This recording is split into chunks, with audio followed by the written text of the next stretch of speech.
আজকে তোমাদের সামনে প্রতিসাম্যতার ধরন এবং উদাহরণ নিয়ে আলোচনা করব, যেগুলো তোমাদের অ্যাডমিশনের জন্য খুবই খুবই ইম্পর্টেন্ট। তাহলে শুরু করা যাক। প্রথমে হচ্ছে দেখো আছে গলীয় প্রতিসাম্য। গলীয় প্রতিসাম্য হচ্ছে কোনো গলীয় প্রাণীকে যদি অক্ষ বরাবর দুই ভাগে ভাগ করে দেয়, সেটা হচ্ছে গলীয় প্রতিসাম্য। এর উদাহরণ হচ্ছে বল বক্স, রেডিওলারিয়া আর হচ্ছে হেলিওজা।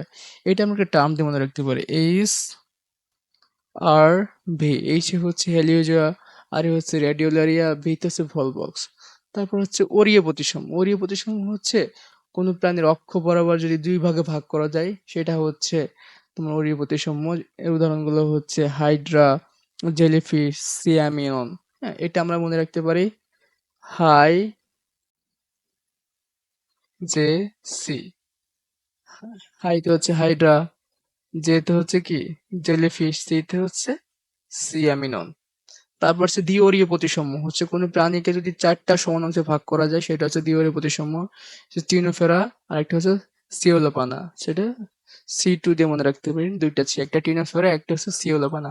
তো দ্বিপার্শ্বীয় প্রতিসাম্য, যদি কোনো প্রাণীকে ডান এবং বাম দুইটা খণ্ডে ভাগ করা যায়, সেটা হচ্ছে দ্বিপার্শ্বীয় প্রতিসাম্য। যেমন প্রজাপতি, ব্যাঙ, মানুষ, আমরা হচ্ছে দ্বিপার্শ্বীয় প্রতিসাম্যের উদাহরণ। অপ্রতিসাম্য হচ্ছে কোনোভাবে ভাগ করা যায় না, সেটা হচ্ছে অপ্রতিসাম্য উদাহরণ স্পঞ্জ আর একটা শামুক। থ্যাংকস।